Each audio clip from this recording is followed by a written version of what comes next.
The FTC has put Amazon again in the crosshairs.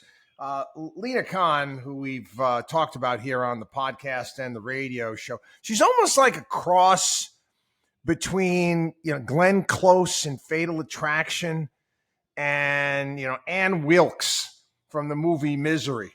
Right? Talk about obsessed.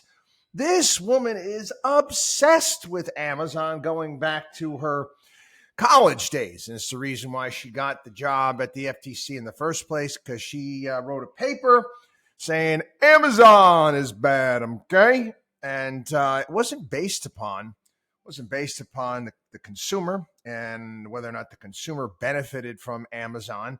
It was about supposedly future competition. And whatever. So now they're going after Amazon because they're saying that Amazon duped millions of their customers into enrolling in Amazon Prime. What's it, about $140 a year? They've got 200 million members worldwide.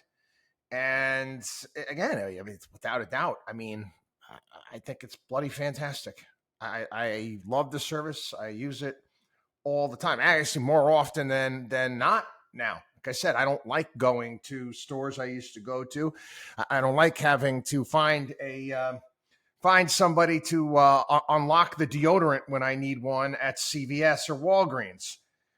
Anyway, she says, or the FTC is saying, Amazon tricked and trapped people into recurring subscriptions without their consent, frustrating users, but also costing them significant money.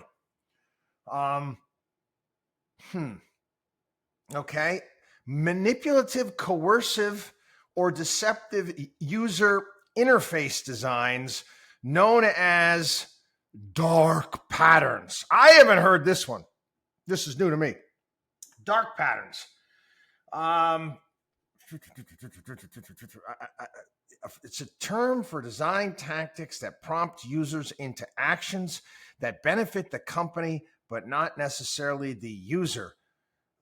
Isn't it kind of what advertising is? I remember back in seventh grade, we were doing a thing on advertising. Holy cow, it's coming back to me. Mr. Baez's social studies class, seventh grade, Farnsworth Middle School.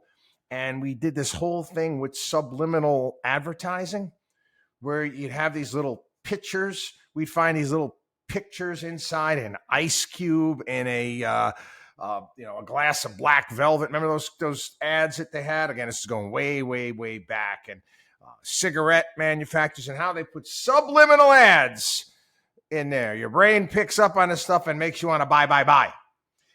Anyway, dark patterns. I find it kind of fascinating. I do. Amazon Prime is pretty straightforward. Again, trying to get a statement out of Amazon. They haven't put one out yet in this case.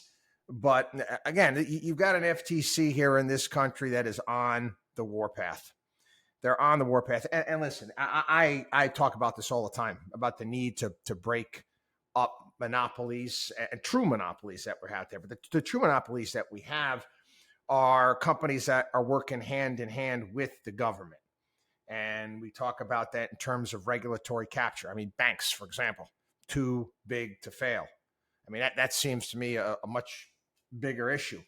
If the FTC really should go after some things, I mean, think about all of the fraud and crime that goes on that's targeting senior citizens that we talk about all the time.